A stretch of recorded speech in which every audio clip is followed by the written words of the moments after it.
Are you struggling to get your landing page to convert? You're not alone. Most landing pages are uninspiring, untrustworthy, and unclear. In this video, I'm going to share 3 actionable steps you can take to boost your conversion rates and ultimately generate more leads. Let's dive right in. All right, number 1 is you have to inspire people. Most landing pages are blander than a hospital waiting room. And you know exactly what I'm talking about if you've ever been to the hospital. It is very sterile and everything looks like it's from the 80s. It is literally so inspiring that it could cure insomnia. All right, terrible joke, but you get the idea, is that they are just very bland and boring, and that's how most landing pages are. And the reason I know this is because actually a friend of mine who hosts wellness retreats recently sent me their landing page, inviting me to their trip.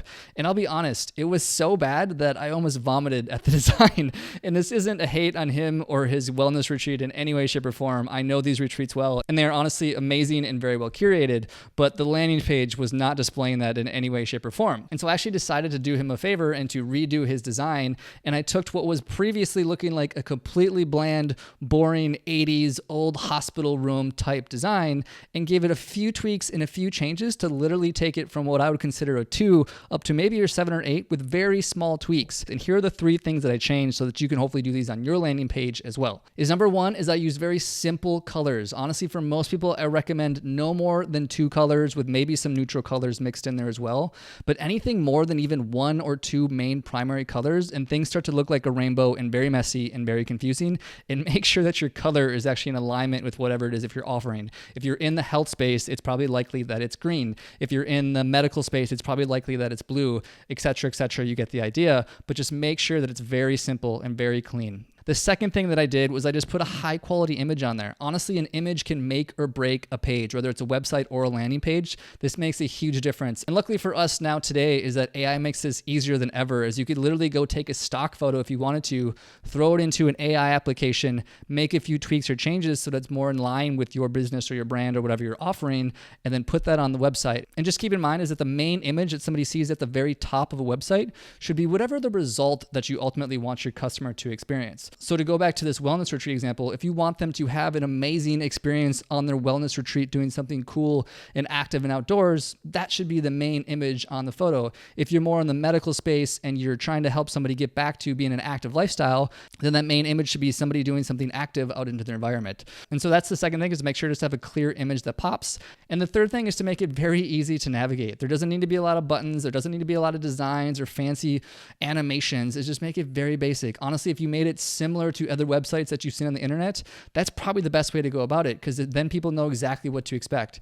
If you make people have to think or work to figure out what the hell it is that you're offering, people will be far more likely to bounce off your website. So just make sure you have it very easy to navigate. As much as we say, don't judge a book by the cover, unfortunately people do. So just make sure that the wrapping paper or the visuals of the landing pages is very simple, clear, and aesthetic. All right, the second thing you want to do with your landing page is to make sure to build trust. If they are not converting on your website, it's probably likely that they don't trust you. That would be the equivalent of walking into a doctor's office to find the Joker wearing a stethoscope. You probably would not trust that person, and you probably would not continue to stay in that room or to work with that person. Well, the same thing applies for your business or your brand, is that if your landing page seems untrustworthy, it's very unlikely that someone's going to engage with you. If you haven't heard, PepsiCo just recently bought Siete, which is a company based here in Austin where they basically sell tortilla chips and other snack items for $1.2 billion, which is insane to me that a tortilla chip company is worth $1.2 billion, which is incredible for them. Bravo to everything that they've built.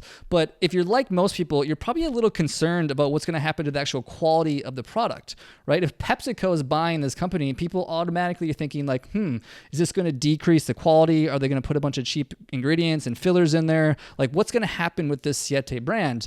And I'm not here to speculate whether things are going to go good or bad, or if they're going to make the product worse, because, well, we don't really know. Nobody knows. Well, it's just time will tell what PepsiCo ultimately does with the product.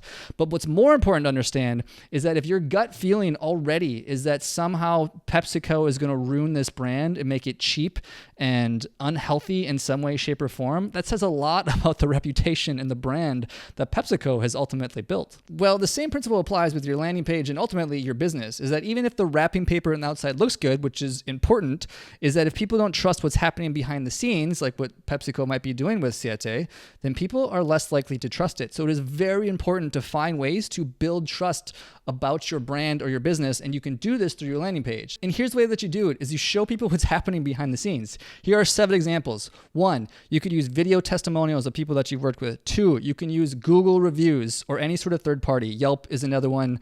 There's a few other third-party apps, but those are always good trust builders. Another one is to have photos of customers that you've worked with and the results that you got or the transformations that they got. The 4th one is other brands or businesses that you've worked with. The 5th one is personal photos or videos of you, the owner or the founder of the business. The 6th one is using high-quality images like we mentioned before. And the 7th one is certifications or any sort of degrees or thing that you've earned. And those are literally ranked in order. And if you're paying attention, the first 4 of those are actually all social proof, because without question, social proof is going to be the biggest trust builder for your business and your brand. So make sure you're using as much of that as possible. If you've already worked with people and you've gotten the results, get those reviews, get those testimonials. Ideally, if you can get them in video format, that's always going to be the best. Written format isn't as trustworthy because obviously anybody could technically write those, where a video, very clearly this person obviously did the video. Well, with AI, who knows these days? But realistically, we more believe in videos than we do written text. So keep in mind, the second reason somebody might not be converting your website is because they just straight up don't trust you. So make sure you're giving them no reason not to trust you by showing proof of the results that you've gotten. Third reason you're likely not converting leads is a lack of clarity, most specifically call to actions. Is that one of the most common mistakes that I see on most websites in general is not having a very clear call to action. That would be like a doctor telling you that you have hemorrhoids, is you have this amazing page that lays out all the problems and the issues and the diagnosis without ultimately telling you what to do about it. So if you're missing a call to action, that's exactly what's happening.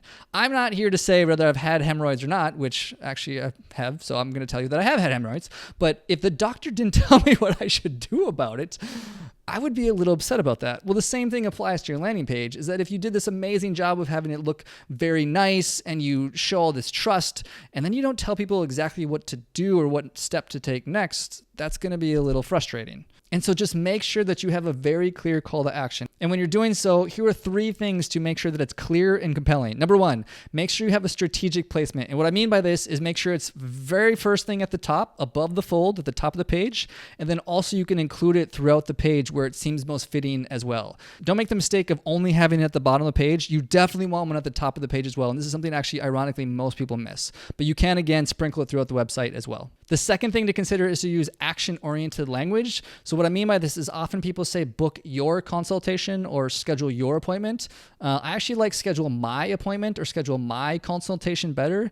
It makes it more first person and it makes it more action-oriented. So the wording of the call to action actually matters a lot. So make sure it's first person and it's also very action-oriented in terms of like, what exactly do you want me to do? Do you want me to click? Do you want me to schedule? Do you want me to book?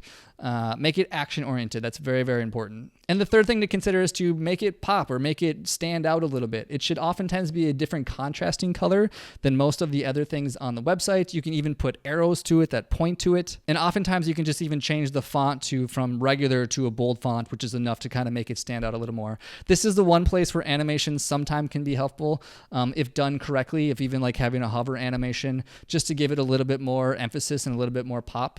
But definitely make sure you make it stand out compared to the rest of the page so people very clearly know where to click and what to do. So just as a recap of those 3 points is number 1 is make sure you inspire people with good design.